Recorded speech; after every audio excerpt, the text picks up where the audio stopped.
खबर पश्चिम बंगाल से इस वक्त की बड़ी खबर आपको बता रहे हैं। कल पश्चिम बंगाल में नई सरकार का होगा शपथ ग्रहण। कोलकाता में आज बीजेपी विधायक दल की बैठक होने जा रही है और बीजेपी की इस बैठक में विधायक दल का नेता चुना जाएगा, यानी ये सीएम के नाम पर मुहर लग जाएगी। और विधायक दल की इस बैठक में शामिल होंगे गृह मंत्री अमित शाह। कल ब्रिगेड परेड मैदान में शपथ ग्रहण समारोह होगा।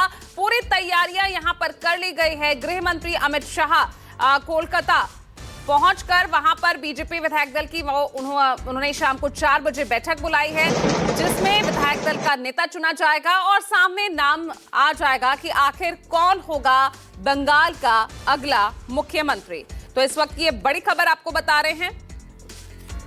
आज मीटिंग्स का दौर लगातार बंगाल में देखने को मिल रहा है। दोपहर 4 बजे बिस्वा बंगला कन्वेंशन सेंटर में ये बैठक बुलाई गई है सभी विधायकों की, और बीजेपी कोर ग्रुप की मीटिंग भी बुलाई गई है। जैसे ही अमित शाह बंगाल पहुंचे हैं, कोलकाता पहुंचे, और उसके बाद अब ये मीटिंग बुलाई गई है। 3-3.5 घंटे की ये मीटिंग रहेगी और उसके बाद शाम 4 बजे विधायक दल की बैठक और उसके बाद विधायक दल का नेता चुना जाएगा। और इनमें सबसे जो प्रबल दावेदार हैं वो शुभेंदु अधिकारी ही दिख रहे हैं, क्योंकि जिस तरह से उन्होंने 77 से 207 तक जिस तरह से पार्टी को पहुंचाया है वो अपने आप में ही अभूतपूर्व है, अप्रत्याशित है। और ऐसे में शुभेंदु अधिकारी ही इस वक्त प्रबल दावेदार दिख रहे हैं। और सीएम प्लस 2 डिप्टी सीएम इसी फॉर्मूले के साथ बढ़ती हुई आगे बीजेपी दिख रही है। और आप देख सकते हैं जो तमाम शुभेंदु अधिकारी के अलावा जो अलग दूसरे दावेदार हैं, समीक भट्टाचार्य हैं, मौजूदा प्रदेश अध्यक्ष हैं, आरएसएस से जुड़े हुए हैं, दिलीप घोष है, पूर्व बीजेपी के अध्यक्ष रह चुके हैं बंगाल के, और अग्निमित्रा पॉल मजबूत महिला नेता है और मजबूत दावेदार वो भी कहीं जा रहे हैं। हो सकता है जो 2 डिप्टी सीएम बन रहे हो, खबर तो ऐसी है कि एक महिला को भी मौका दिया जा सकता है, क्योंकि एक जिस तरह से जो महिला का इस बार जो साथ बीजेपी को मिला है वो कहीं ना कहीं बंगाल में बीजेपी की इस जीत में एक बड़ी भागीदारी बने हुए हैं। तो हो सकता है अग्निमित्रा पॉल एक मजबूत महिला चेहरा है बीजेपी में। तो ऐसे में हालांकि प्रबल दावेदारी इस वक्त शुभेंदु अधिकारी की ही दिख रही है। इसके अलावा 2 डिप्टी सीएम होंगे, वहीं क्षेत्रीय और जातीय समीकरणों को किस तरह से बैठाया जाएगा, कैबिनेट की पूरी तस्वीर क्या होगी, वो तमाम सवाल हैं जिनका जवाब आज शाम तक क्लियर हो जाएगा। लेकिन अभी क्योंकि कल शपथ ग्रहण समारोह होना है और भव्य तैयारियां की गई है, बहुत बड़ी जीत है ये भाजपा के लिए, क्योंकि बंगाल में पहली बार भाजपा सरकार। और मनोज पांडे हमारे साथ जुड़ गए हैं। मनोज, आप अभी इस वक्त कहां पर मौजूद हैं? अमित शाह पहुंच गए हैं बंगाल, और अब क्या कुछ हलचल, क्या कुछ शेड्यूल किया गया है आज?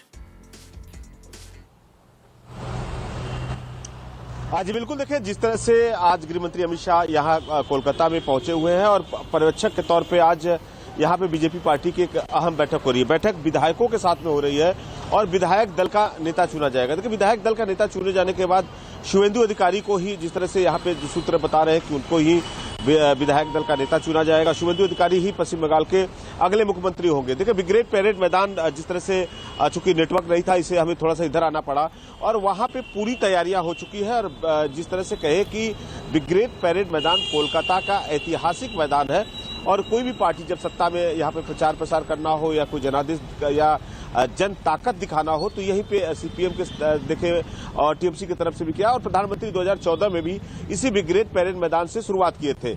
यानी इस बार जब सभा हुई, प्रधानमंत्री ने साफ तौर पर कहा था कि यहीं से जब यहाँ जब सरकार में बीजेपी पार्टी आएगी तो शपथ ग्रहण जो समारोह है इसी मैदान से, इसी धरती से किया जाएगा। तो कह सकते हैं कि ब्रिगेड परेड मैदान में पूरी तरह से तैयारियां चली रही है। और यहाँ पे कह सकते हैं कि बंगाल में जिस तरह से एक बार बीजेपी की सरकार, मतलब समझे कि 25 साल कांग्रेस की सरकार थी, 34 साल वाम शासक सीपीएम की सरकार थी यहाँ पे, और 15 साल मुख्यमंत्री ममता बनर्जी जिस तरह से बतौर टीएमसी की सरकार थी, अब बीजेपी सरकार में आई है। यानी 2016 में 3 सीटें थी, 21 में 77 सीटें, और अब इसके बाद 206 सीटों के साथ पूर्ण बहुमत के साथ पहली बार बीजेपी बंगाल में सरकार बनाने जा रही है। बीजेपी कोई कोर कसर नहीं छोड़ना चाहती। बीजेपी इस जो सभा को या इस शपथ ग्रहण समारोह को एक ऐतिहासिक शपथ ग्रहण समारोह बनाना चाहती है। लेकिन बीजेपी के सामने सबसे बड़ा सवाल है कि बंगाल में जब से बीजेपी सत्ता में 4 तारीख से उस दिन से चुनाव जीती है, उसी दिन से बंगाल में हिंसा शुरू हो चुकी है। देखिए, शुभेंदु अधिकारी जो कि उनके पीए है, उनको भी गोलियों से मौत के घाट उतार दिया गया। तो कानून व्यवस्था बीजेपी के लिए सबसे बड़ा चुनौती होगा। महिलाओं की सुरक्षा, जिस सुरक्षा की बीजेपी बात उठाती थी कि बंगाल में महिलाएं सुरक्षित नहीं है, लेकिन अब यहाँ पे आम लोग, आम नागरिक यानी शुभेंदु अधिकारी के पीए हैं, जो लोग हैं, उनके भी सुरक्षा पे सबसे बड़ा सवाल है। बीजेपी के लिए बड़ी चुनौती होगी बंगाल में कैसे कानून व्यवस्था को दुरुस्त किया जाए। और फिलहाल आज बड़ी कार्रवाई यहाँ पे किया जा रहा है। देखिए, जिस तरह से यहाँ चंद्रनाथ की हत्या किया गया है, उसमें करीब यहाँ पे 3 लोगों से लगातार पूछताछ हो रही है। पुलिस जगह जगह पे सीसीटीवी के कैमरे के द्वारा और भी जो लोग हैं या उनसे जो मिला है या किन किन लोगों को उन्होंने फोन किया है, कितने लोगों से संपर्क था, इन सबको भी पुलिस निगाह पे रखी है और पुलिस की बड़ी कार्रवाई है।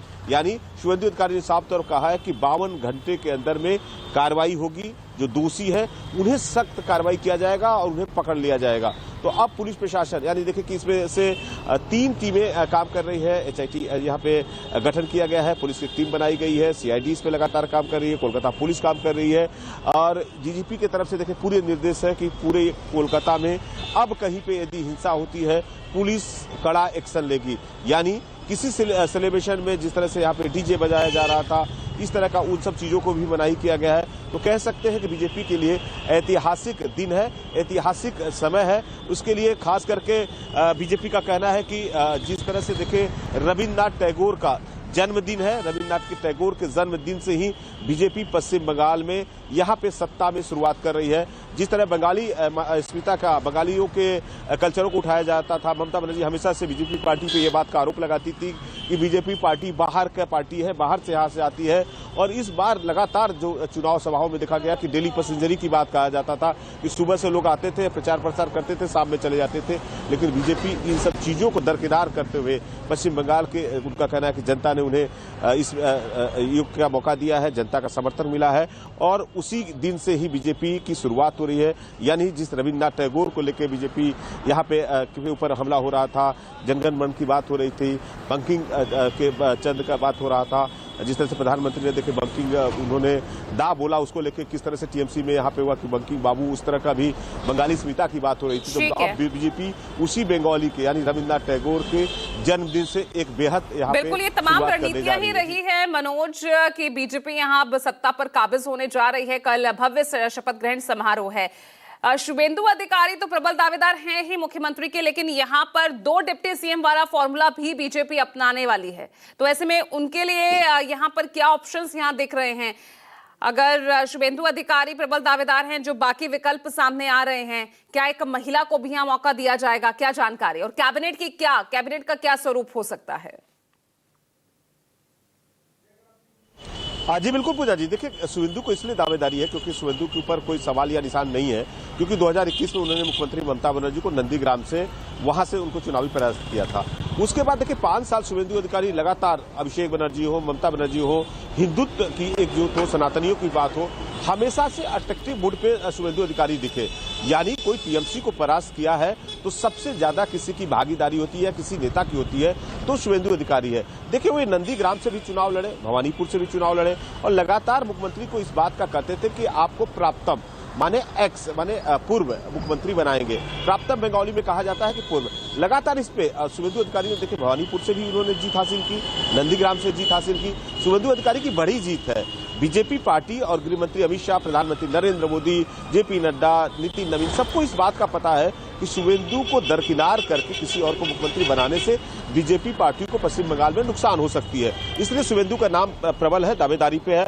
देखिए बीजेपी हमेशा से हर राज्यों में 2 डिप्टी सीएम बनाती है, क्योंकि बीजेपी बंगाल में बंगाली को लेकर, महिलाओं की अस्मिता को लेकर इस सब चीज की चर्चा कर रही थी। इसमें सबसे ज्यादा आपको बता दें कि 2 महिलाओं का नाम ऊपर चल रहा है। जिस तरह से अग्निमित्रा पाल का नाम उसमें आ रहा है और एक महिला, जिस तरह से ऐसा हो तो किसी एक महिला को भी डिप्टी सीएम बनाया जाएगा। जिस तरह से देखें कि स्पीकर की बात आ रही थी कि स्पीकर आखिर कौन होगा, यहाँ पे जो तपस राय है जिन्होंने पूरा मैनिफेस्टो बंगाल का बनाया था, यानी कि बंगाल की मैनिफेस्टो क्या होगी, महिलाओं की सुरक्षा क्या होगी, लकी भंडार जो है 1500 से 3000 रुपया कैसा किया जाएगा। तपस राय वही है। आपको बता दें कि ये विधान जो यहाँ पे 2021 के जो पहले यहाँ पे उन्होंने 12 नगर से टीएमसी पार्टी के बैनर तले चुनाव जीता था। ममता बनर्जी के बेहद खास रहा करते थे, लेकिन 2024 में जब इनको टीएमसी ने टिकट लोकसभा चुनाव का नहीं दिया तो ये बीजेपी पार्टी को ज्वाइन किए और उत्तर कोलकाता से बीजेपी चलिए ठीक है। और बाकी अब देखना होगा कि सबसे पहले तो आज जो विधायक दल की बैठक होने जा रही है, किसके नाम पर मुहर लगती है। संभावित नाम तो सामने आ ही चुका है, शुभेंदु अधिकारी वो ही मुख्यमंत्री बनने जा रहे हैं, लेकिन आधिकारिक तौर पर इसकी घोषणा वो शाम 4 बजे विधायक दल की बैठक के बाद सामने होगी। बहुत बहुत शुक्रिया आपका मनोज इस तमाम जानकारी के लिए। और